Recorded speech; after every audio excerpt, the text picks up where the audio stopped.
జై శ్రీరామ్. శ్రీమద్ రామాయణము బాలకాండ 35వ సర్గ. గంగానదీ చరిత్ర. గంగావతరణము. ఉదయముననే నిదురలేచి సంధ్యావందనాది కార్యక్రమములను ముగించుకొని మునులను రామలక్ష్మణులను తనను సేవించుచుండగా విశ్వామిత్రుడు మిథిలకు బయలుదేరెను. మధ్యాహ్న సమయమునకు గంగా తీరమునకు చేరిరి. అంత నా మునులందరూ గంగలో స్నానమాడి యథావిధిగా పితృదేవతలకు తర్పణములిడిరి.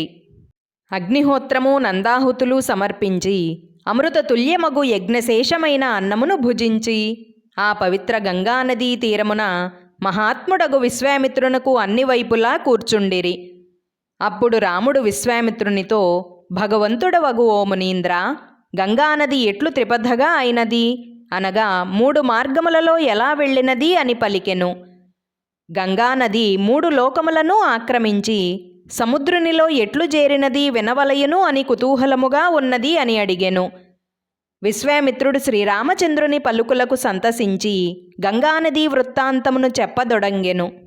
రామ, నానా ధాతువులచే రత్న ఖచిత శిఖరములచే మనోహరముగా ప్రకాశించుచున్న మంచుకొండ గలదు.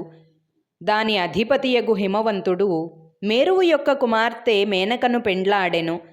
వారికి 2 పుత్రికలు జన్మించిరి. పెద్ద కూతురు గంగ, చిన్న కూతురు ఉమ.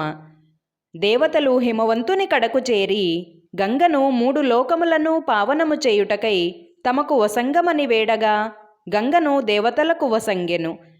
గంగ స్వర్గమును చేరెను. 2వ కూతురు ఉమను పరమేశ్వరునికి వసంగెను. జై శ్రీరామ్. 35వ సర్గ సంపూర్ణము. అందరికీ నమస్కారం. పూర్వజ డివోషనల్ ఛానల్కు స్వాగతం. మీకు గనక ఈ వీడియో నచ్చినట్లయితే దయచేసి లైక్ చేయండి, షేర్ చేయండి, ఇంకా కామెంట్ చేయండి.